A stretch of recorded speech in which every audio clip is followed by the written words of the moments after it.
everybody. Welcome to the Muscle Intelligence Podcast. I am Ben Pakulski, as always, your host, doing my best to bring you the greatest information on the planet from the greatest individuals on the planet so that we can all thrive, become high achievers, and lead this human species into the next 1,000 years. There's so many things that interest me, and the mind is at the top of the list. The mind and the brain and the nervous system and how all these things integrate into this complete system that we're living with. So today's guest is an expert on the mind and heart rate variability and the autonomic nervous system and how these things integrate. So here's what that means. Stress and the way your body senses information is integrated into all the parts. Your body works as a whole system. So if these systems become disconnected, your performance will suffer, your ability to think will suffer, your ability to perform in general will suffer. So Dr. Tim Royer joins me today to talk about treating things like anxiety and depression and ultimately performance optimization by looking at the integration of neurofeedback, which is looking at EEG studies of the brain, and combining it with heart rate variability training. And he gets to work with a lot of high-profile athletes and celebrities to teach them high-performance habits and really how to dig into optimization of this mind-body integration. And if you've ever heard of the place called Heart Math Institute, I suggest you guys look that up. And they've got a lot of quantified data around what it looks like when these things, these systems come into harmonious balance. Super interesting stuff. And sometimes as humans, we don't know what we don't know. And if you can't see it and you can't logically rationalize it, sometimes it's hard for your brain to understand or even care about it. So looking at heart math was a really interesting journey for me to start opening my mind to what may be outside of our five senses if we just get our body into sync, our body and our mind into our harmonious place. And so that sounds a little bit esoteric and woo-woo, but this is not a woo-woo conversation at all with Dr. Tim Royer. He's a neuroscientist, a neuropsychologist specializing in training the brain through neurofeedback and HRV. He's the owner of the Royo Neuroscience Clinic in Grand Rapids, Michigan. He sees patients every day, and he actually offered to allow our listeners to become patients as well, which is incredible because usually these people are super busy and getting in with them is, next to impossible. But he works on things like ADD, ADHD, insomnia, and performance optimization. So I'm sure you're going to love this conversation because this is super interesting. Now, this is kind of your first dive into this stuff, right? So if you've never heard of these things before, this is a good introduction because Dr. Royer's conversation is not particularly complex. It's relatively simple, provided you have a very base level understanding of, the integration of heart rate variability and the states of the brain. And if you don't, I'll do my best at the end to summarize some of these key points that we're talking about. But I think you're going to understand it really, really well. And if you're not interested in this stuff, I think you should. I think you should open your mind and realize that here's the benefits you could experience, right? So as far as performance goes, your performance goes up while your perceived exertion goes down. That's really cool. Your ability to learn and think and retain new information goes up. Your ability to grow new brain cells in the hippocampus goes up. Your ability to stay calm and peaceful in stressful situations goes up. It's so many things and well beyond that. Well beyond that. There's also some esoteric things that come in, like potentially being able to transcend and visit different dimensions. But again, we won't go there because that's not part of the woo-woo. It's not part of the conversation right now, right? But you guys are going to love this podcast. And before we get into the podcast, I want to tell you about one of our amazing sponsors of this podcast, ButcherBox. ButcherBox has generously offered to hook you up because you're listening to the Muscle Intelligence Podcast, because you're amazing, because you love meat as much as I do, and we love high quality meat as much as I do. I hate going to the grocery store and I hate being disappointed with the quality of meat I have to get. And honestly, I just won't eat meat if it's not high quality. If it's not grass-fed, I'm not touching it right now. And that sounds maybe a little extreme, but it's the truth. If I go out to a steakhouse, I'm not eating a steak that's been fed corn because I know it's going to be inflammatory in my body. So 100% of the time, I'm getting grass-fed beef, and I know it's expensive, right? I get it because you're paying the middleman. So ButcherBox cuts out the middleman, so it's so much more affordable, and it's coming straight to your door. And it's the best quality meat you're going to find. You're going to be able to access 100% grass-fed, grass-finished, certified pasture-raised beef, free range USDA certified organic chicken. You can get wild caught Alaskan sockeye salmon. You can get pork and so much incredible value when you go to butcherbox.com and use the code MI40 at checkout to receive 20% off your first Butcher box. You guys are going to love it. I give you my word. It's really high quality stuff. I eat it. I love it. Melt in your mouth. Sweet, buttery goodness. And I'm getting hungry just thinking about it. I hope you are too. Enjoy the show with Dr. Tim Royer.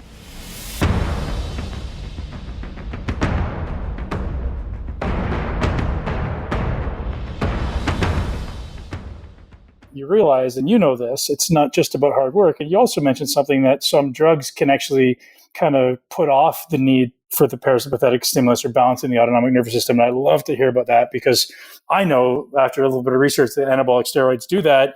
Most bodybuilders are going down that path and they're kind of overriding the sympathetic stress, right? They're turning down that sympathetic stress and allowing their body to grow anyways, but facing the long-term consequences of just massive amounts of sympathetic drive.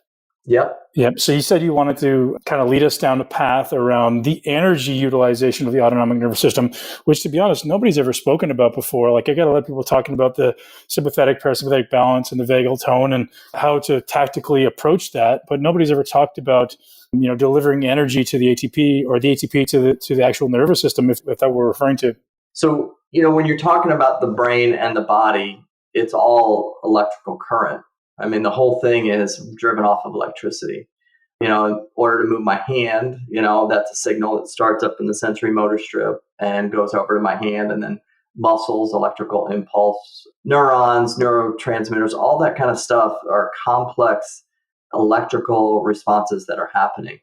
And so we have to understand this electricity and where does it come from? I get it when my phone says you got 10% power left, right? I'm running through the airport to try to find someplace to plug in to get power, right? And when I plug it in, I'm getting power from some power plant, who knows how far away, and it comes to the grid, and all of a sudden my battery gets charged, right? And I'm ready to go. I'm at 60%, right? But the body and brain, totally different. We don't plug ourselves in. And so it's where are we getting this electricity? We're manufacturing it. How does that happen?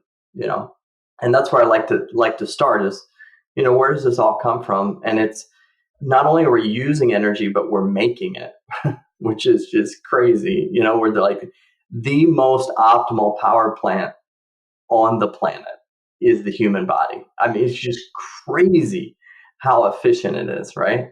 And so I usually like to ask the question, where does the energy come from, right? And it doesn't take too long if you think about it. Well, I need food, right? I got to have food. If you don't have food, you can't make energy.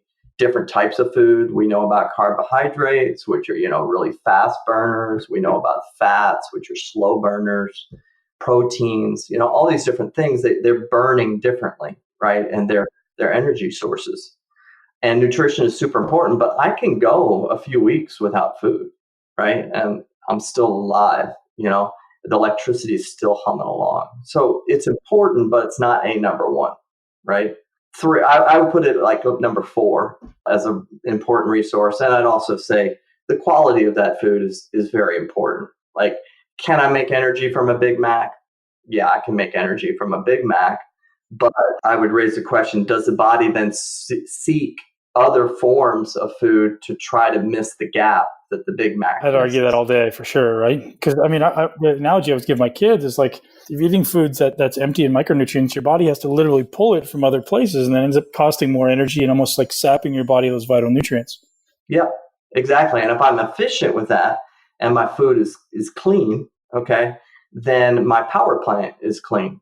It's just, we got dirty power and clean power, right? Sure. So power plant, we're talking about mitochondria producing ATP from kind of the reduction of NAD, NADH type thing, right? Mm-hmm. Yeah. Is that kind of the electricity source? Yep. And how that's all getting activated is by these essential things that we have to take in. So, number 3, I'd say is 2 and 3 are kind of close, but 3 I would say would be hydration. We all know about water. It's important to hydrate, balance there. I can't go as long without water as I could without food, right? Right. How much do you look at quality of water? Like, you have some scientists out there talking about, the fourth phase of water, right? The exclusion zone water. You have people talking about energizing your water with, certain types of cyclone type, like energizer things. And like, how important is that? Is there, scientists talk about dead water. Sometimes scientists talk about, highly mineralized water or reverse osmosis or like the type of water. Like, do you look as that deep into how much that's contributing to the nervous system? Yeah, I mean, we don't get into that deep with our clients, but I am super big on the gut and the biome in the gut. And, So you don't like chlorine in your water? I do not like chlorine in my water. And I'll tell you, the last 4 years, I've been very, particular with that. And it is I think that and probably some kombucha and some other things has changed my health dramatically at 53. I think I've been the healthiest I've ever been the last 4 years. And if I really, apart from my big commitment to sleep the last decade, I'd really put up there the water, getting rid of all the chlorine and the other things in it, and then taking care of that gut. I mean, that gut has more neurotransmitters in the brain. And so we need to be thinking about the quality of the water. But it's, again, a particular filter you're using? I know it's kind of off track, but is there a particular filter you like to use? Just the audience likes to know those things. I use a Berkey filter. Gets rid of all the chlorine for sure, yeah. Yeah, and it helps. And there's more advanced. And, I don't claim to be an expert in that side of things. So number 2, and I kind of put it up there with the water, is sleep. Okay. And this is like, I do a ton of work with professional athletes, have for years, worked with number 1 in the world in golf, number 1 in the world in tennis, MVP of the NBA, hundreds and hundreds of Olympic and pro athletes. And the number one thing to keep these guys sustainable over time is sleep and the quality of that sleep, not just the quantity.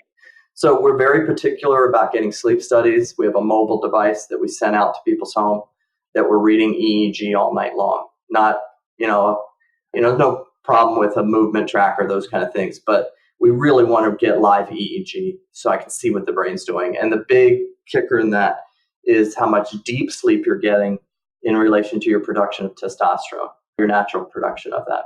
Oh, so explain that to me. So are you doing like a sleep study and saying, hey, you got 2 hours of deep sleep last night, and doing blood then the very next morning and saying, hey, here's where your testosterone is? Yep. Interesting. A lot of samples, and then we'll follow entire NBA teams throughout seasons. And it's amazing the level of testosterone at the beginning of the year versus the level at the end, and how closely that correlates to their disruption in sleep. And they basically go from, a 20-year-old super-powered engine, this guy that's just an elite athlete. Sure. By Christmas, they're looking like they're 35-year-old. And by the end of the year, their testosterone looks like they're 55 or 60. And the number one contributor is this ridiculous 82-game schedule. Sure. And going outside of your circadian rhythms because they're changing time zones. And yeah. And so we have to see that deep sleep alongside of testosterone production in athletes, but you also want to see that in the clinical population. So I kind of work in both domains. I've been in neuroscience for 25 years, worked in traditional hospital settings for a good 12 years as division chief of psychology at a very large children's hospital. This last 10 years has been much more peak performance, but I still do about 50% of my caseload is clinical. I found that so interesting about you, like the child psychology piece, like as being a parent, I don't know if you're a parent, but as being a parent, it's one of my most curious areas, right? I read 50% of my information is coming about like childhood psychology. Like, how do you make these little humans thrive? And not just mine, but across the world, right? Yeah, I have 4 kids. They're all a little bit older now. And particularly, on the clinical side, I get very concerned about the whole ADHD epidemic of misdiagnosis. I mean, it's just out of control. In the early 90s, when I first started, 1 in 40 kids was diagnosed with ADHD. Early 2000s, 1 in 20. Now, 1 in 9 kids. So do you think it's a misdiagnosis, or do you think it's a result of this shift in our lifestyle, right? So way more computer time, way more TV time, maybe more phone time, more blue light, potentially these artificial lights. Like, what are the main, I mean, this is totally off topic, but I'm curious, what are the main contributing factors in your opinion? Yeah, so I would say there are things going on, but that it's not ADHD all the time, that it's more anxiety. It's stress, it's poor sleep. 30% of ADHD kids, that I've seen over years have a sleep problem, and nobody's addressing the sleep problem. And what are they putting them on? A stimulant, which makes the sleep problem worse, which is kind of counterintuitive. But if you're a light guy and you're paying that much attention to light and sleep, doesn't it just make sense that like most of these parents, if the kid has ADD, what do they do before bed? They throw them in front of the TV or throw them on an iPad, and you go, hey, go to sleep. Okay, well, now the kid's not getting any melatonin secretion, so he's not getting in deep sleep and REM sleep. And then he wakes up the next day and he's got anxiety and depression. Like, there's a direct correlation there, right? When you don't get enough REM and deep sleep, you're going to have anxiety and depression. Like, that's been proven. So it just makes sense to me that like all these parents are just throwing their kids in front of the blue light. It just doesn't make sense. Yeah. And you got it on the flip side, you want to get blue light in the morning. If you can't get that naturally, you need to get that along with your production of cortisol in the morning. But you're reducing their melatonin significantly. And then the meds many times are counterproductive. It's not to say that people don't have ADHD, but not many times, most of the time, people are just looking at behaviors and not looking at the brain. They're not taking the time to actually image the brain, look at the brain, and see, is this brain going too fast, too slow, based on what chemical we're going to put on there if we're going to do that, or are there other ways to move the brain's ability to focus? We can teach somebody physics, we can teach them to focus, right? And so having the right technology to do that then says we don't just knee-jerk into medicine all the time. How about if we look at rehabilitation, teaching that child to focus? Because maybe their lack of focus is due to anxiety or sleep problems, those kind of things. We've gotten off track a little bit. That's all right. It's an interesting conversation, though, because, even adults are suffering from poor sleep, and they're like, yeah, I don't know what to do. I'm just going to sit and watch TV in my room or on my phone before bed, and hopefully that'll help me fall asleep. And then it's the repetitive loop, right? And there's so many other things that could be contributing to poor sleep. But that to me seems like the shiny red object in your eye, like, hey, dummy, like take this one out if you don't sleep well. Yeah, I had a 50-year-old exec who owns a large company in my office a few weeks back, and he comes and he says, Doc, I just found out I got ADHD, and they gave me this Adderall. And I'm like, no, time out. You would built one of the most successful companies on the planet. And yes, you're having a focusing problem. I get that. That's a behavior. But what is your brain doing? And the last thing I want to do to you is stick an amphetamine in your body and brain. Are you kidding me? And sure enough, we measured his brain, and his brain was doing the opposite as far as electrical firing that you'd see in ADHD. And therefore, the chemical would have caused all kinds of negative side effects over time, not to mention what it would do for cardiovascular risk and those kind of things. But so we've gotten off track, but sleep is, like I said, number two major important thing. If you go 7 to 8 days without sleep, you'll go psychotic. By day 14, you'll die. Like, there's not very many things on the planet that are going to kill you in 14 days, but going without sleep will. And people don't understand that if you don't have that recovery process, and not just quantity, but quality too, and that's why you need to measure it. You don't have that recovery process going on, the power plant cannot rejuvenate itself and function the next day. It can't make the electrical current. See, unlike a light switch, my brain doesn't turn off and on.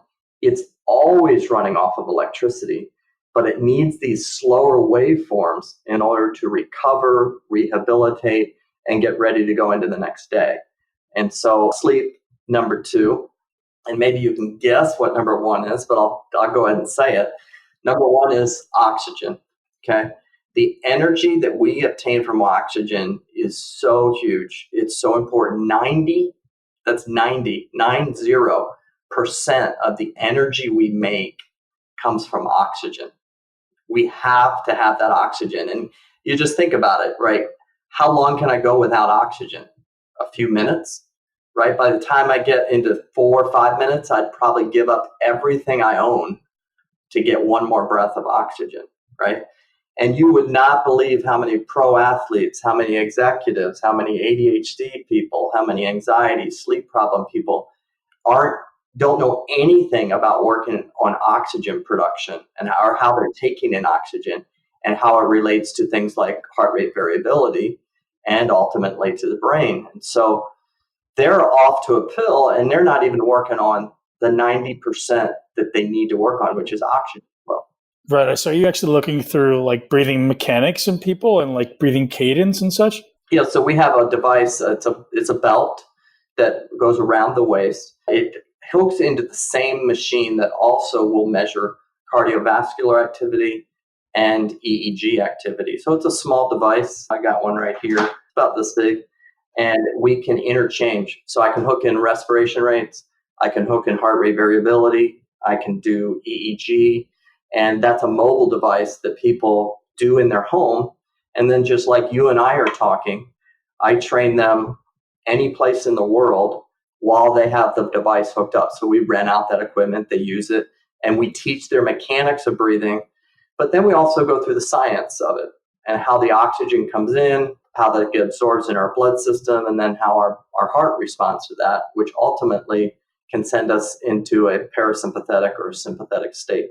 So this is literally a belt that's going to measure circumference of your waist, and then as you expand, increase, and then decrease as you exhale? Yeah. And then at the same time, you have a sensor, which is a BVP, works a lot like a EKG that goes on your finger like this, and it's picking your HRV. Now, most people in the sports world think of HRV and they think of, go, no go status. I'm looking at your HRV today, you can't practice. I'm not going to, or in your case, maybe I'm not going to lift today because my HRV is off, that kind of thing. But what you don't realize is that HRV just isn't a static variable. Maybe you do realize this. It's not a static variable. It's something that you can actually work on just like you work on any muscle group. And so what I do with a lot of our athletes is before they enter their event is we'll do 5 minutes of HRV and breathing. So they'll breathe, put the finger sensor on, and then from there, they'll go right into the game. And their heart and breathing are all aligned perfectly, not in a sympathetic heightened state or a parasympathetic state, perfect coherence. And they'll actually do that also at the end of the game because, as you know, in sporting events, you produce a lot of cortisol. And if you're in a nighttime game, like Sunday night game for football or basketball games, you push your cortisol up. It's 9:30, 10 o'clock at night. And if you're on West Coast, who knows, it's ridiculous, right? And what's happened to your melatonin because you pushed your cortisol up? Melatonin is gone, right? And so you have to reboot these systems or you're going to mess up the sleep cycles, affect the testosterone. And it's a cascade effect. It's funny. It's exactly what I teach, Dr. Tim, is 5 minutes before to get your mind right and 5 minutes after to bring down that sympathetic tone and hopefully increase the parasympathetic tone. Most athletes are trying to hammer down food or nutrients right after they compete or they train. And I'm like, man, your body's not ready for that stuff, right? You have to prepare your body by just doing, and it's literally the same prescription. 5 minutes is brilliant. And so with this device, they can literally see the exact percentage of sympathetic, which is the autonomic nervous system going too fast, parasympathetic, too slow. And how is it measuring that? It's measuring it through the HRV. So heart rate, it's actually taking heart rate through your finger. Yep. And then if we want to do EEG, which some of them we do, okay, and we'll get to EEG in a second, we can put a one lead EEG or we can do multiple EEGs and see what the recovery brainwaves are doing. So you can have all the recovery shakes you want, all the icing, whatever you want to do. But if your brain is not in a recovery state, you're not recovering.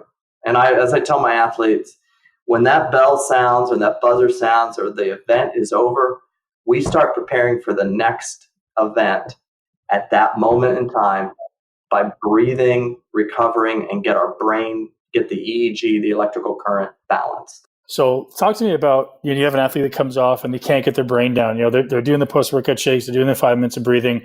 What is the intervention? Is it exclusively breathing? Is it mostly the vagal stimulation through breath, or is there other interventions using as well to kind of bring them out of that sympathetic arousal? Yeah. So we might actually go into an operant conditioning model where we're rewarding the brain for producing more theta activity, which is slow wave activity. So we'll literally put an EEG on, and it's much like a speedometer. Okay. So we'll probably get into this in a little bit, but there's all these different frequencies of brainwave activity that do different things, just like in the heart. And these low frequencies are what allow you to recover. So we can immediately see that with a real-time mobile EEG. And then if the brain is wanting to produce less of those slow waves, we can start a reward system with the brain instantaneously that every time they give us just a little tick, a little bit of that recovery brainwave, that we're giving the brain positive input, much like you do it. Neurofeedback. Yeah, you're doing an EEG feedback mechanism where we can hook it to anything. So like, we can hook it to, for a lot of these guys, we hook it to their favorite playlist, right? And the playlist isn't playing unless your brain is producing recovery brainwaves. And if you want to sit there and obsess about the game, that's fine, but your playlist is not going to play. And your job is to get through your 3 favorite songs, and your brain is driving that playlist through the computer. That's beautiful. Is this an apparatus you've designed yourself? I've taken some technology out there and I've done a lot of the back end on the software to make it extremely automated. So my system is all the back algorithms have been written by me so that it's reading the brain constantly and constantly auto adjusting to whatever state you're in. So we might have somebody who's super wired at the end of the game, or we might have somebody who's super calm. I need that brain read at that exact same moment and be able to start to reward. So yes, a lot of that is kind of software that I've adapted combined with breathing and HRV, which many times you'll see these things in vacuums. You'll see your cortisol sleep work in a vacuum. You'll see your vision work in a vacuum. You'll see HRV. But what I've done is bring it all together in a comprehensive autonomic nervous system package, which says, we're focusing on the autonomic nervous system. Whatever it takes to balance it, that's what we're going to do. If we have a cheap mobile MRI in the future that can do that, we'll use that, whatever it takes to balance the autonomic nervous system. And that's where I would want to talk just a little bit about how we work with the autonomic nervous system. Perfect. So even before you do that, I'd love to just back in. So some of the audience is maybe new to the podcast. It's maybe the first show they've heard, or maybe they haven't heard the other podcasts we've done on the autonomic nervous system and HRV. So if you could just give us a bit of maybe a 30-second, 3-minute background on kind of what you're trying to influence there with the parasympathetic in particular. Like, I think the sympathetic is something people get, but I don't think it should be assumed that people understand that the vagus nerve is kind of influencing the diaphragm, the heart, the brain, and all these organs at the same time. And I'd love for you to just kind of explain that to us. Yeah. When you're doing HRV, you've got this vagus nerve, which is like a brake pedal for your nervous system. And so when your nervous system gets anxious, that brake pedal should do its job and slow you down, just like in the car. But some of us, because we're the other things that we are in control of, like our breathing and our thought process and those things, get so far out of balance and we're not doing the right mechanics in our breathing, we're not activating that vagus nerve, which acts as the brake pedal. And so kind of the slow response and the fast response of that, which is kind of a double negative in a sense. You're trying to activate something that actually slows you down. So that can get confusing when you're talking about low frequency, high frequency, very low frequency. The brake is the perfect analogy, I think, right? Yeah. And we're trying to activate the brake, right? And that's where oxygen and the gut pressure, I even believe that the mechanics of moving the stomach in and out work a lot like a gut smashing technique, where you would be pushing against that vagus nerve and kind of waking it up, like, we need to get this thing working. Sure. Yeah, and there's a lot we could talk about HRV. Let's talk a little bit about the autonomic nervous system, which is really the umbrella of all these things we've talked about. Okay, so I know how we make the power, right? We've just talked about that, with oxygen being number one, sleep, hydration, and food. We're making it. But now we've got this power. Now we got to manage it. Like, I don't just want to use it all at once, or I'd be eating constantly. Like, I got to find ways to decide how I'm going to use the electrical current. And so we have this very sophisticated software system called the autonomic nervous system. It's part of our nervous system that allows us to be able to dial this thing up or down, how we're going to use electrical current. Okay. And so the autonomic nervous system does this really cool thing, is it uses my 5 senses. Okay. My 5 senses, when we think about it, those are my input devices from the world. Okay. I need those 5 to figure out what's going on in the world. If I took the 5 senses away, I wouldn't have any idea how I should react to my environment. So these 5 senses are taking in information, with vision taking in, of 11 million pieces of information we take in a second, 10 million of them are visual, okay? But all 5 are bringing in information, And as they're bringing it in, the autonomic nervous system is then deciding based on that information, do I need to use a lot of energy right now? Do I need to get the brain activated and light it up and get it starting to activate what's called the HPA axis to produce adrenaline? Or is the information from the environment telling me, hey, I can slow down. The lights are out. It's calm. It's late at night. I'm comfy in bed, and I can slow it down and go into what's called parasympathetic. Okay, so we have these two extremes, sympathetic and parasympathetic. And any time of the day, I could be kind of vacillating between all of this. Okay.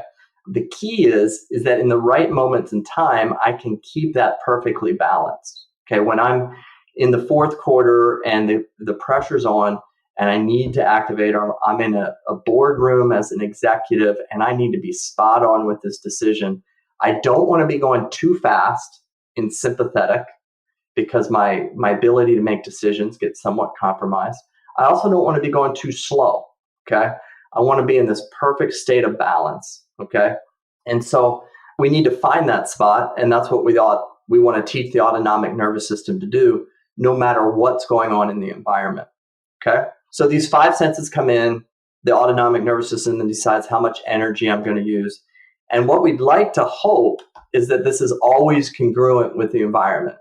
And in the animal kingdom, it pretty much is. A zebra sees a lion, and what does it do? It goes into sympathetic. It activates its HPA axis. It releases adrenaline, which allows the cells to absorb more sugar, and it takes off and it runs. Okay. If it survives, though, and it's over with, that zebra will probably go into a recovery state really quick because the senses are saying everything's fine. So he goes down to the river, right? And he starts to go into parasympathetic. He starts to recover, starts to rejuvenate, get some hydration, and his baby zebras are there, right? Well, as a human, we have this thing called anticipatory stress, right?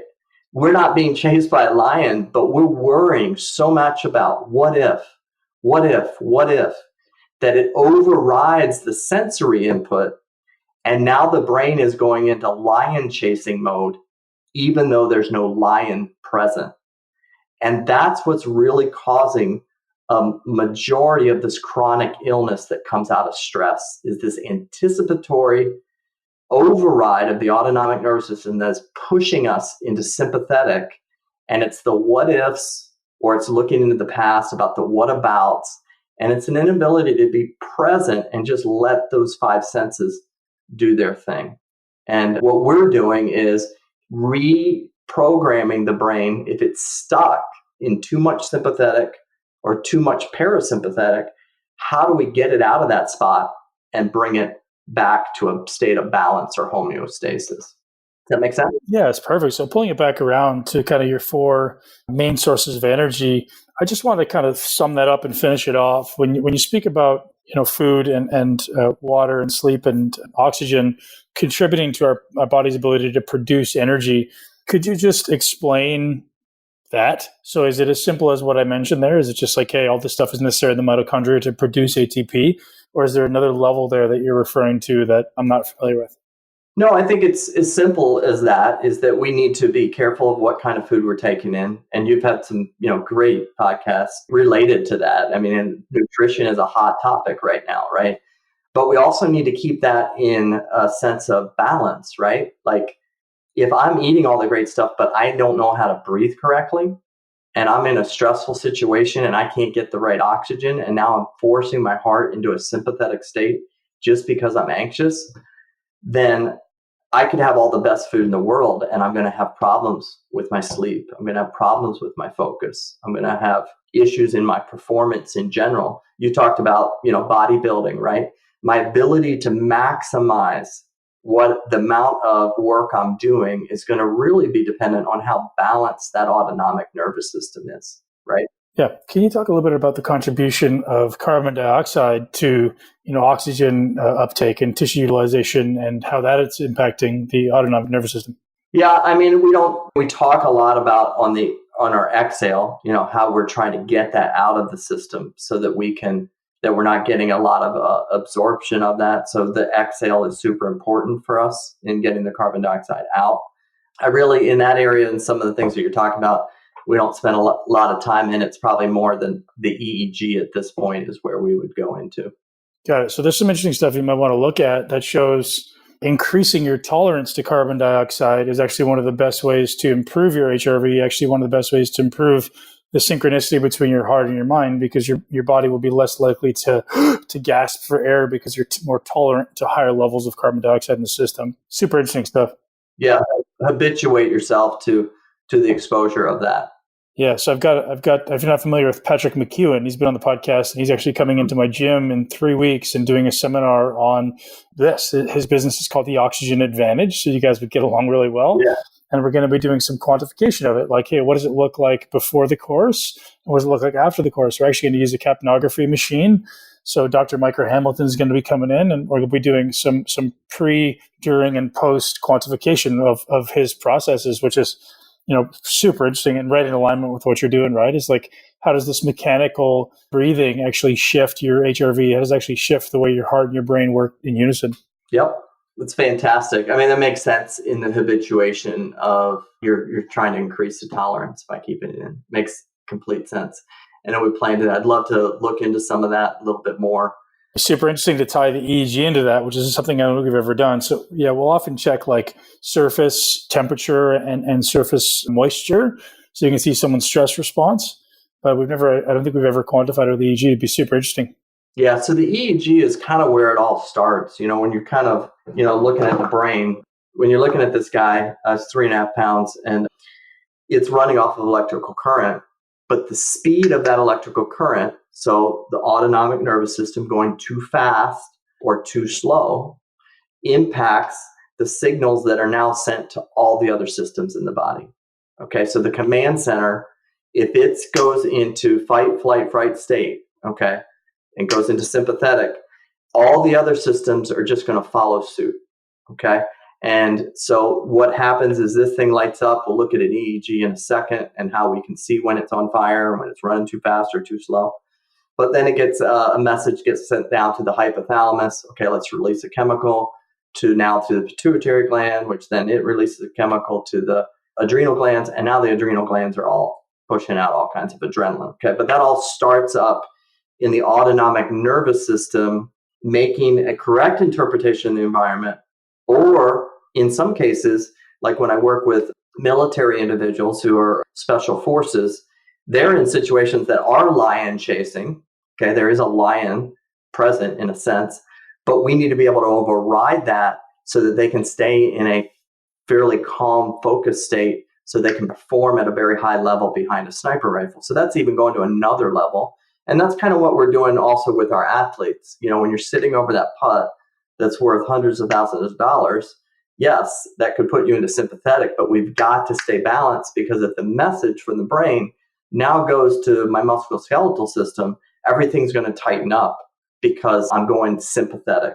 So we got to teach the brain to, one, be congruent with the environment, but at times when the environment's very stressful, how do we override that? So like in PTSD, what happens in that case is somebody has been exposed to many lion chasing situations, whether that's trauma or somebody in the military, those kind of things. And the brain does a very amazing thing. It actually habituates to that. It starts to learn, I've got to be in sympathetic every single moment of the day to survive because I'm in a foxhole. And so I'm up here in sympathetic. Now I come home and I'm out of that situation and I can't unadapt. I'm stuck in sympathetic. And so we have to teach that brain, how do you get out of it? Now, what is the most common way when they go to their doctor's office about that? Is let's give you a pill. See? And what medicine does is it's not very complex. And there really haven't been many major advances in some of these medicines for almost 20 years. Okay. They either push the nervous system down to parasympathetic or they push the nervous system up into sympathetic. That's all it's doing, really. I mean, you think of an allergy, right? That's a sympathetic response, a misinterpretation of something as toxic. My body sees it and it goes into sympathetic. And I take a Benadryl. What happens? I feel kind of sleepy, right? Well, because I went into parasympathetic response. If I can't focus, I take some amphetamine, right? And what does that do? is it speeds the brain up so it can focus a little bit more. We want to go deeper than that because we're dealing with the most amazing thing in the entire universe, the human brain. You get one of them, and I don't want to fill it with all kinds of crap that are manipulating it. I want to teach it to learn to fire in a way that's much more productive and not just chemically alter it. When I work with kids, and I've done that for a long time, my first part of my career, I'd see these kids, they get diagnosed with ADHD, misdiagnosis. They then get put on a stimulant. Well, now they can't sleep at night. Okay. So now they're taking something. Why can't they sleep at night? Because I've overactivated the autonomic nervous system so much that I can't sleep.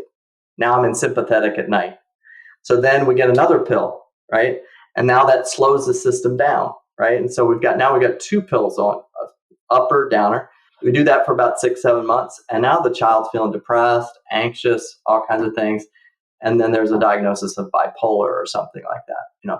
Maybe we step back, look at the brain first before I start dropping chemicals in and see what it's doing. Sure. What type of kind of patterns are you seeing in the brain? I'm curious to see, what would a brain that is ADD or ADHD, what type of patterns is it going to show in the brain? Is it, you say it's a very particular signature versus something that isn't? So that brings us into EEG. It's a great transition. Okay. So your brain, just like the heart, works off these different frequencies. Kind of the best way for us to imagine this is there's 1 hertz to 32 hertz. So a hertz is how many times you have a sine wave in a second. So if I have a 1 hertz, that electrical current has 1 sine wave in 1 second. And those are usually really tall, and those are recovery brainwaves. They're kind of slow, but the amplitude's really high. Then I could have a 32 hertz brainwave, and that one makes sense here. It cycles 32 times in 1 second. And so those brainwaves have very small amplitude, and they go super, super fast. Okay, so you got these slow ones and fast ones. And the best way to look at it is from 1 to 12 are all your parasympathetic brainwaves. These are the ones that let you recover. These are your recovery shakes, okay? It is 1 to 12, okay? So that's keeping you, like, under 12 is still alpha? Yeah, so you've got 2 forms of alpha. So you've got low alpha, which you should come up with another name because we're also talking amplitudes, but frequency range, your low alphas are 8 to 10, and then you've got high alphas, which are 10 to 12. Now, you're not talking amplitude there. You're just talking the spot on the frequency. Everybody's got the same amount of frequencies, but we all have different heights or volumes of those frequencies. So if you think of a radio dial with all kinds of radio stations, okay, everybody's got the same stations, but the volume of the station can change and sometimes override. So I could have country and hip hop, and the country's really loud, so it's going to override the other thing, okay? So the 0 or 1 to 12 are your slow ones, including alpha. Your first 4 are delta wave sleep, which you've heard of. These are very slow brain waves. And then 4 to 8 is really kind of a pocket here for attention and also sleep deprivation. That's theta. Those are theta frequencies. 4 to 8, so that's 4 cycles, 6 cycles, 7, 8 cycles a second, okay?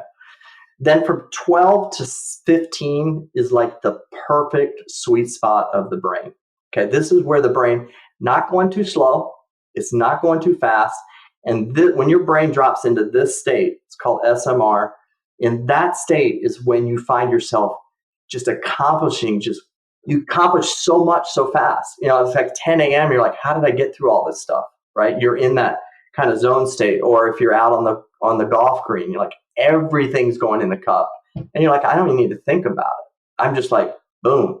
Because the brain isn't going too fast, but it's also not going too slow. That's the spot you want to be, okay? So that's low beta? Yeah, it's form of low beta, referred to as SMR. What does SMR stand for?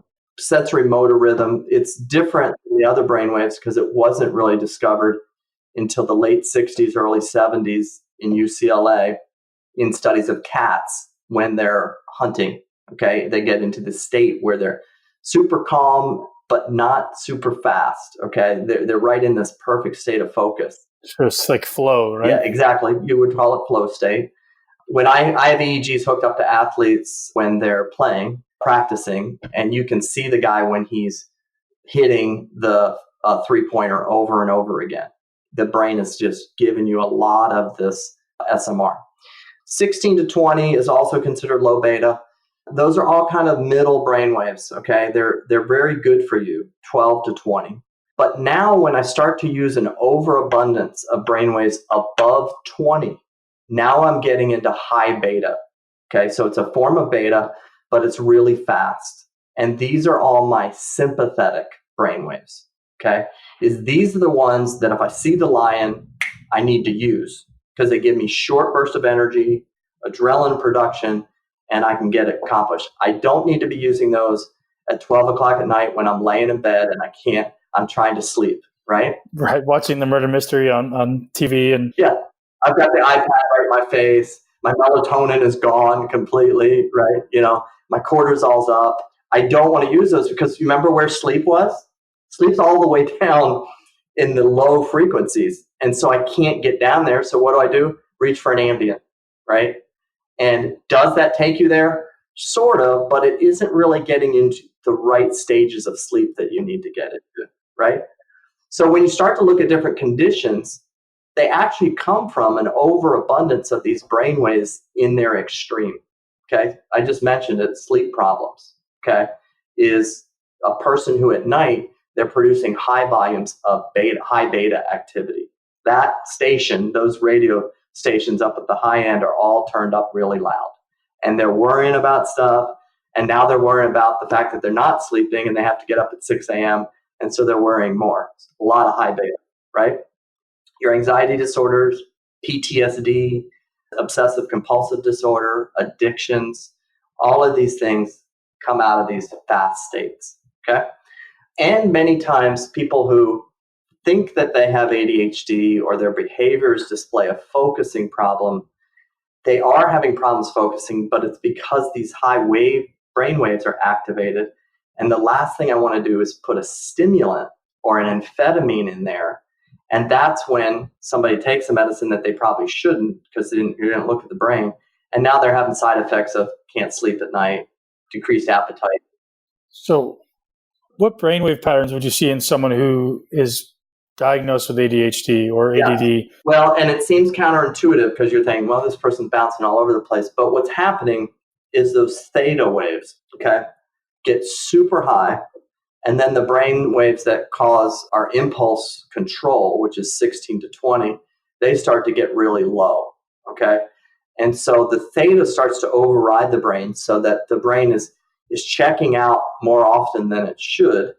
And in ADHD, you typically have two types. You have more of an inattentive type. That's the kid or the adult that's kind of staring out the window when you're talking to them, right? And you can see the theta in a sense when somebody's doing that. The one that gets confusing is the impulsive or the hyperactive type. But the way to look at this is imagine if your brain was checking out every few seconds and you had to reorient yourself to the environment every 5 seconds because you're not present. The brain keeps shutting down. Let me ask you a personal question. This is like maybe off the record, not as a doctor. Is it a problem that a child or someone spends more time in theta? So to me, when I think theta, I'm thinking a dream state. I'm thinking a mystical state where they can kind of go off exploring in their own mind. Am I incorrect in that assumption? No, actually early on in development, like up to 5 years old, you're making huge volumes of theta. Okay, you need a lot of theta. But there's a certain point where those stops or those pauses become so much that it's very hard to focus. So Sure. You and I, every 10 seconds, will probably have 3 bursts of theta. It's kind of like a governor or a regulator. It's like a little brake pedal. So kind of like the vagus, it works a lot like the vagus nerve, right? Is every 3 seconds we get a miniature, like a very minute catnap. And we don't realize it. It's beautiful how it's wired. Because if you didn't have that, the electrical current would burn so much that there's no way to keep it in check. So if you and I have that, there's enough in there to be able to stay balanced, but there's not so much that I will lose focus. Okay? Right. I get it. I get it from the science perspective that you don't want a child who's in school to be losing focus every few seconds. But from an actual long-term development perspective, my argument may be, my belief may be, that there actually may be more benefit to spending more time in that mystical theta where they're kind of daydreaming and thinking about, I don't know, whatever the heck they happen to be thinking about, versus like, hey, you need to focus on this 1+1 math problem in first grade. No, you're right on, Ben. And that's why if you rely on a chemical that has a certain time frame, you can't turn it on and off, right?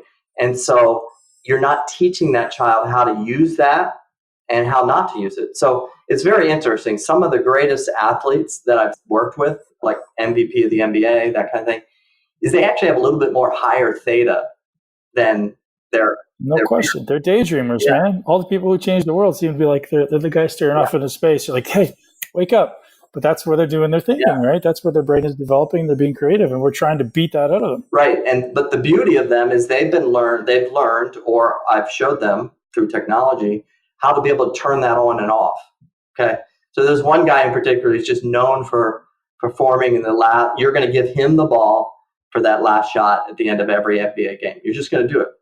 But if you watch his thetas in the beginning, like when he's practicing, they're really high. Like he's just kind of letting his brain drift, and he's waiting and you're just like, when's this guy going to turn it on? And he waits, and then he drops the theta and he activates, right? Because he's conserving, in a sense, mental energy, because he can turn his theta off and on. So I'm not opposed to theta.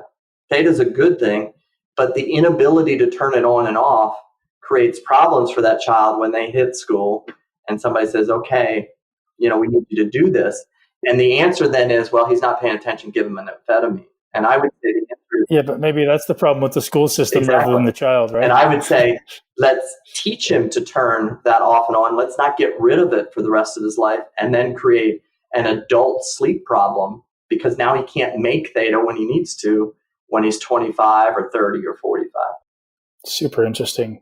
I'd love to hear, have you ever drawn a correlation between the brain waves and the neurotransmitters? So when I'm starting to think my way through, like, okay, you have this NBA star, he's spending all this time in theta. Have you ever started to quantify, I don't even know if it's possible yet, to quantify presence of particular neurotransmitters? Like, is in that scenario, is he have more GABA present in his brain, in his bloodstream, and then when he's really amplified, is he more acetylcholine and dopamine dominant, or anandamide, or whatever, glutamate? Like, is there anybody actually quantifying these things in real time? No, but we will see that in their cortisol production. Okay, so what we'll see is we'll take cortisol samples, at the end of an event, or I'll see that where this person has very low theta, like not enough theta, and that's what causes a sleep problem. Okay. So their cortisol very low? No, they don't have enough recovery brainwave, and they're high beta dominant. So they're using a lot of stress brainwaves. That person's, their HRV, you can imagine what it's going to look like. They're breathing, you already know what that's going to look like. It's fast, rapid, it's not present. But their cortisols are through the roof because their high betas are activating the HPA axis, and you can see that over and over again. So then when you're talking neurotransmitters, there's going to be correlation there with things like GABA or other things that are more relaxing to you versus the things that are more activating. They're all connected. You remember, the brain has the electrical system that once the signal gets set, the other guys are just like, hey, that's what you want me to do, I'll do. But the problem is, because as humans, we have this big frontal lobe that lets us be in the future, in the past, and all this stuff. We sometimes get our head too far in front of ourselves. And in the process, it starts sending signals to our body that's going to ultimately kill us if we don't learn to stop that. And we become addicted to that adrenaline, right? Right. And that's when the whole metabolic syndrome stuff starts to kick in, and all kinds of things, because we're producing too much cortisol. But no, you're right on point. You're going to see different flows of neurotransmitters, just like you'll even see the pupil size change. Every organ is changing based on what the brainwave activity is doing. And when you can start to teach the person to control brainwave activity, okay, that's when they become a master of their environment, whether it's classroom, boardroom, center court, at the NBA finals. I see that. I spent about 7 days doing neurofeedback consecutively, and it was just game changing. Like, just I liken it to being able to shift gears, right? In your car, your sports car, you're like, okay, I'm in first gear, and I can just, whenever I choose, shift up to second or third or fourth or fifth, and you can shift through these gears and downshift when you want to downshift. It's such a beautiful thing, and I'm sure you've been doing it for many, many years. You do a great job of quantifying, obviously, all these states and these realities, but I'd love to have you now dive into your interventions to shift it. So is it primarily just breath? No, I'd say the bulk of what we're doing is going right to the brain, the electrical device. You first need to create a way for the brain to see itself. So you need to create a dashboard. Okay. So that starts with a general principle of the brain has an insatiable desire to learn. You can't stop it from learning. Okay.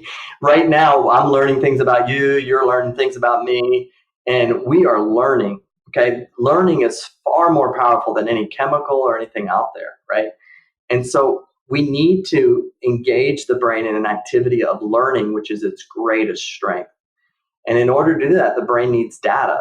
It needs to know, what do you want me to do, right? Yeah. I liken it to, learning to snowboard the first time, right? Like somebody told me all about it, right? But until I caught that front edge, and slammed to the ground, all of a sudden my learning motivation started kicking in, and I started to learn right away. If I hold my feet this way or that way, I'm just a minuscule difference. I'm able to move differently. Like learning that in 20 minutes, 30 minutes, ridiculous, right? The brain just needs input. Now that input was pain, okay? But it can be other inputs. It can be positive inputs. All of our learning system is based on, reinforcement and learning, education. I kind of find it funny that in these educational settings, the way we try to fix things is with chemicals, when these should be learning environments. If I'm going to teach you math, can I teach you how to be creative? Can I teach you to be focused, less anxious? Just teaching kids to breathe. I'll have teachers that think that 30% of their classroom is ADHD, and I say, let's do breathing for 6 weeks, and then let's see what they look like. We'll come back. 5 minutes a day, Tim. Literally 5 minutes a day with my kids changes their life like that. Yeah. For 2 weeks. They become more focused. They become less anxious. They're not in lion chasing mode. They are where they're supposed to be. So the first thing is the dashboard. So that dashboard can include many things. It can include just a few things. So we might have, skin conductance, body temperature, HRV, respiratory, and EEG. So the client can actually see this in front of them. They can see. It's like dials on a computer. And not only can they see it in their house. Like you could have the equipment right there in Toronto, and I'd say, okay, put your stuff on, let's roll. And I'd be operating your dashboard from wherever I am in the world. Now, have you not seen any kind of user bias doing that? Meaning like, oh shit, I feel myself getting stressed out, and then I see it getting stressed, and I'm trying to calm myself down, but it tends to perpetuate? Absolutely. And that's that's kind of a performance anxiety. And so we have to start to, okay, now what happens when you start breathing correctly? You're feeling that way. I hear that. Right. But let's systematically desensitize, the systematic desensitization to this anxiety you're having, and let's get some success. Let's raise your body temperature at your fingertips by 2 degrees. What? We're going to raise it by 2 degrees. Watch this. And they're going to breathe. And the next thing they know, they're literally changing their body temperature by calming down, getting out of this sympathetic state, getting oxygen in there, and that's changing. So on their dashboard, just like on the dashboard of a car, they could see it all happening. And some things they can move really quick, like their respiration rates. The last 20,000 people that I've seen, the average would be respiration rates when they come in about 14, 15 breaths a minute. That's pretty good for most people. Yeah. But by the time they're done, they're breathing 5, 6 breaths a minute, all from their diaphragm. Their average coherence is about 30% that's dealing with their heart. And by the time they're done, they're in the 70, 80% range. Some of my elite athletes, the 99% range. That's really great. Yeah. So they're seeing all that, right? And first thing we do, first couple weeks is let's breathe. You're going to become a champion breather, right? So we teach them breathe. I work through, let's stop this for a second. You're not holding your breath enough at the top. You're not rolling. You're not exhaling long enough. So we create this mechanism. And it's amazing. I was just on with a 80-year-old gentleman, okay, who, when I first started looking at his breathing, he was 18 breaths a minute. having all this Wow. cognitive stuff. And now he's breathing 6 breaths a minute. His coherence is above 90%. And the guy feels like he's 15 years younger, right? And I'm watching breathing, and I'm like, that looks exactly like an NFL quarterback that I work with. The human body is amazing what it can learn. So once we have the data and I can see it, now I can start to do stuff. Breathing's pretty obvious. I can see it and change the mechanism of the breathing. The other things are a little bit more, you have to work on the unconscious side or work with other data. So the beauty of the EEG, okay, which is changing the EEG, is the EEG is an electrical signal. Okay, so if I had an EEG we're looking at right now, you would see this electrical signal bounce along the computer, which is really cool. And they can see that in Toronto, they can see it in San Francisco, wherever, they're right there. I teach them how to put on their EEG, and they put it on, and I'm looking at their brainwave signal, and they're becoming experts at understanding this, whether they're a pro golfer or a family that has an autistic kid. Doesn't matter. We're looking at the EEG, okay? And now we're going to see when I breathe a different way, what happens to my EEG. Okay, when I breathe nice and slow, my high betas come down, right, which are my sympathetic brain waves, and my slow waves kick in. Let's try a different style of breathing and see if your alpha kicks in, right? And so we can start to see it like instantaneously, not just guess, or play some music and hope I'm making alpha. Like I can see it, right? At this point, we then move into, okay, can you breathe with distractions going on? So we pull up video, okay, and they're watching any video they want to watch, okay? And as they're watching that, we're letting their breathing control the video. So the moment they start to breathe in their old way, the video gets blurry and the screen almost disappears. And they have to start breathing in That's brilliant. New way in order to bring the screen back and make it clear and obvious, okay? I've seen little 6-year-olds keep SpongeBob clear as a bell for 40 minutes and keep their breathing at 6.5 breaths a minute because they don't want the screen to be blurry, right? Yeah, yeah, exactly. Well, you can, because you can hook it to other streaming programs and you can stream and do the same. I've developed an interface that lets you do some different things with breathing in all kinds of environments. So then we do the same thing with HRV. So the HRV now controls the computer. If your HRV gets off, the video will stop until your HRV gets back on again, okay, which is related to breathing. And so this is creating a feedback loop. Every time your body does something correctly, you're getting positive feedback. Every time it does something incorrectly, you're getting negative feedback, just like your speedometer on a car. Positive feedback when you stay below 70. If you go above 80, 90, there's going to be some negative feedback, which eventually you're going to not drive that fast, right? But you learn to control the speed of your car with the ball of your foot without thinking about it based on a feedback loop, okay? So we do that with breathing. We do that with HRV. And then the last, which is the major thing, which is just amazing, is we start to do it with the brainwave activity. So now your brain is controlling the video. When the high betas get up too much, so now you're going into sympathetic lion chasing mode, what's the video do? Stop instantaneously until you bring that back around, or the brain will also have moments where it will be in high beta, but then it'll drop. And at that moment, whether it did it consciously or unconsciously, you get rewarded for that by that video playing. I see implications in this with virtual reality, right? You can put yourself into, I know the military now is using virtual reality to create scenarios that are more stressful for the warriors. Like imagine, hey, you have to calm yourself down or this thing's it's not going to play or whatever. It'd be really interesting. Yeah. And I've actually been thinking about going into that arena because you can create these scenarios. Right now we would use video for that. So like I had a college team that had a very miserable loss to Duke in a double overtime thing.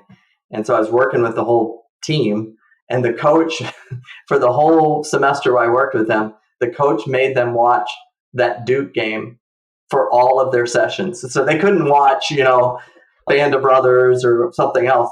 They had to watch that game for their session. How did you feel with that as a psychologist and someone who understands? I thought it was a little much, but it was very interesting at the end to see how much they could go through that video and become desensitized to that loss. Like it wouldn't stop at all at the, as we got to the end is, yes, it was stressful for them, but their brain was able to override the stress and stay calm and keep it in a balanced state. Great. Interesting. Yeah.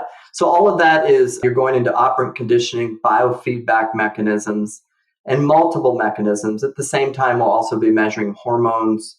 We'll do, in some cases, neuropsych testing to see cognitive functioning or memory functioning. I'm a big proponent of we can pick up a lot of these memory things way ahead of time. And, I'm 53. What happened when I was 50 and I went into my doctor's office? You got to get the colonoscopy, right? But did he say, hey, let's get a baseline of your memory functioning, just so we know in a few years if you have any memory problems, we can reference that. Just like we do every other test, right? But what's everybody worried about when they're 60s, 70s, or if they've Alzheimer's, Parkinson's, dementia, Parkinson's? Yeah. Why aren't we at 40, 50-year-old getting baselines of what our cognitive functioning is doing, so that if I can find something, and many times there's things off in their sleep cycles, if we can correct that early, we can get ahead of these things and eradicate some of these things ultimately, I think, if we would be more preventative in our testing. Amazing. Dr. Tim, how do I get my hands on one of these devices? Do you sell them, or does someone have to become a patient at your clinic? No, we rent them. You rent them. So a program works where we rent the equipment out. And then when we rent it out, you also get 8 sessions, 4 with me and 4 with one of my colleagues. So you get 8 sessions a month where we do virtual.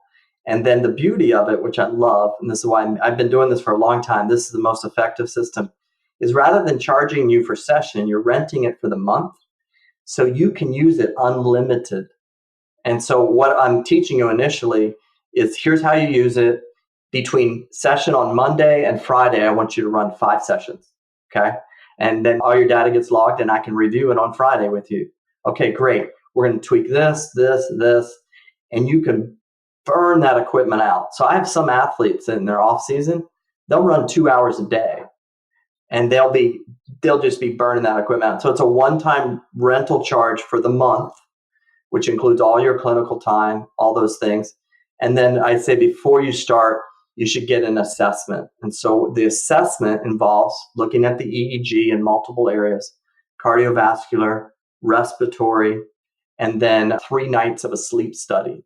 So does someone actually physically need to come to you in Grand Rapids, or can you just mail it to them and they can go somewhere locally? None of that. We send somebody right to your home. Oh, wow. Yeah, we come right to the home. There's really not much additional cost. Anywhere in the U.S.?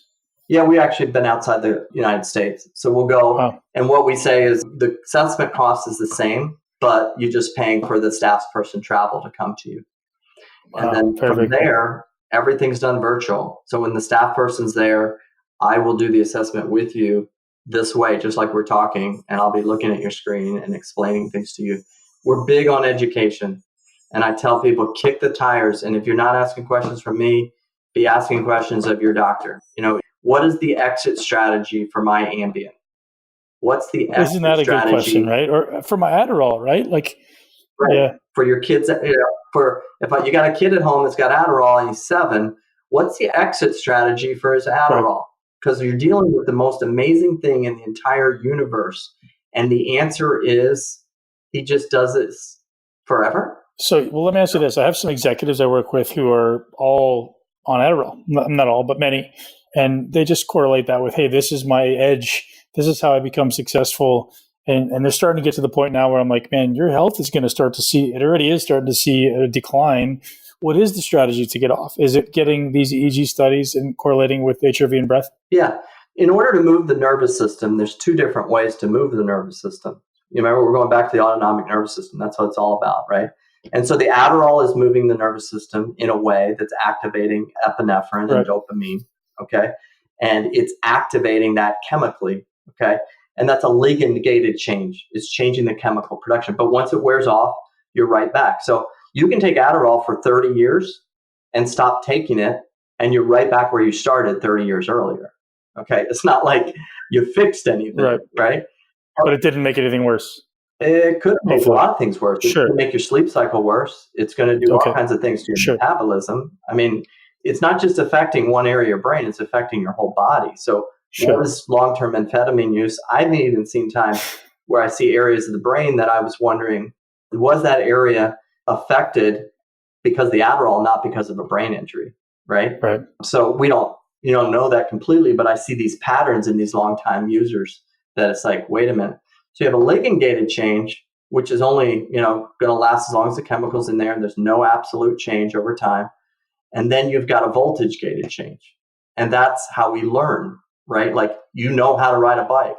You know what the letter A is, and you'll know the letter A the rest of your life, okay? But that happened because of a voltage-gated change, not a chemical ligand-gated change. And what's happened is we've settled, in one of the most advanced countries in the world, we've settled for duct tape medicine, okay? So I'll kind of add this story here, right? Like, let's say I've got a problem with my car and the engine light comes on. And I go to the dealership, the Ford dealer, drop the car off, right? I do the whole rental car thing, all that. I come back 3 days later and I'm driving out of the lot and I look down. Something's peculiar. I don't see the light anymore, but then I look a little bit closer and there's a piece of duct tape over my check engine light, right? I can see the light still coming out, right? I go back into the mechanic and I'm like, bro, what's going on here? Like, you put a piece of duct tape over the light. And he goes, well, can you see the light anymore? No, I can't see it. Well, we took care of your problem. You took care of my problem. I'm supposed to check the engine, right? You just covered the light. This is what's happening with sleep, dementia, ADHD, anxiety, depression, blood pressure, diabetes. I mean, just go down the list. It's duct tape, right? And people aren't going to be happy with me for that comment, but it's the reality, right? Yeah, no question. Let's peel the duct tape off and let's start doing big fixes. And if it's not, me, it's more integrative health. It's thinking through things. It's working with other people in the nutritional arena. It's doing different things that are making voltage-gated changes, that I learn to sleep correctly, not artificially sleep and then have a memory problem 10 years later. And I wonder where it came from. Wow. Doc kind of went off there, didn't he? Dude, I like it, Dr. Tim. I like where your head's at. I appreciate it so much. Amazing wealth of information. Where do our listeners find more from Dr. Tim? Yeah. If you go to RoyerNeuroscience.com, a shorter version is RoyerNS.com. Very simple, basic website. But you go in there, and there's also a point if you want to have a phone conversation with me that you can look at a schedule and you can choose a 15-minute conversation with me. You can send me an email, and that's the best place to go. You'll find some information there. Yeah, that's what I would do. Dr. Roy, so grateful for your time, your wisdom, and your passion for this. Please keep doing it. And when you find more information about child psychology, send it my way, because that's a very interesting topic for me as I continue to, blossom these young, amazing humans. Absolutely. It's a huge responsibility. Yep. It really is. Responsibility to take care of that brain. They get one of them, and we want to. Yeah, they get mad at me because I'm neurotic, Dad, but hey, they'll love me eventually. Cool, man. Thanks very much, Dr. Tim. Awesome conversation, man. I appreciate your time. Yeah, we'll see you. Bye-bye.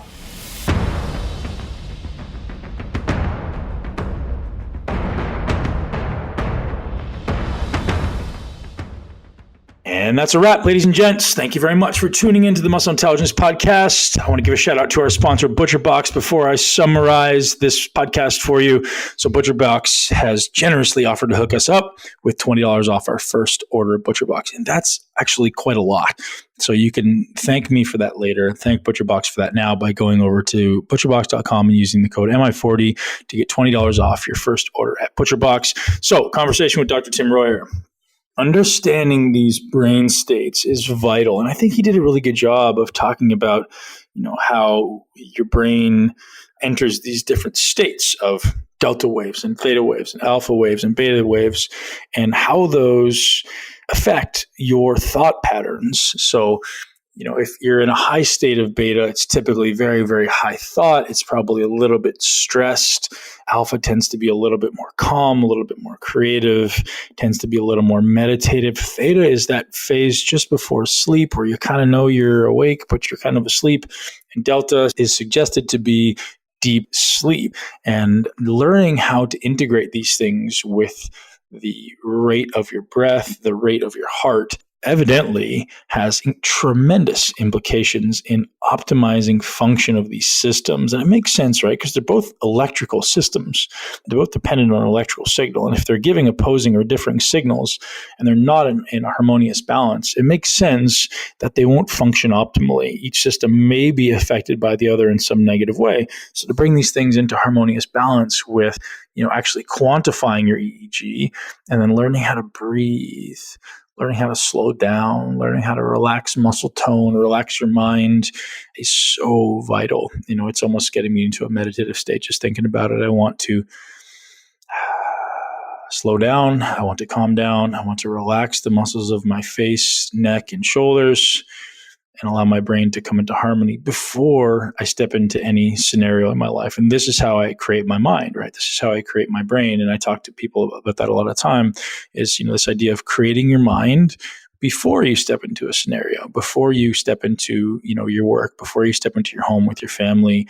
Take those 3 to 5 minutes to calm down, to breathe, to relax, and then create the person you want to be. It's almost like you're reestablishing this foundational base level of calm that allows your brain. So if we're talking about getting into geek speak, your hippocampus to now become a little bit more expanded, a little more receptive to this new development of the neurons, to the new development of the state that you're trying to create. If I'm in a very panic state and I'm talking really fast and moving really fast, my brain all of a sudden kicks up into beta. It doesn't want to be as receptive to learning new skills and ultimately being more plastic, being more receptive to new growth.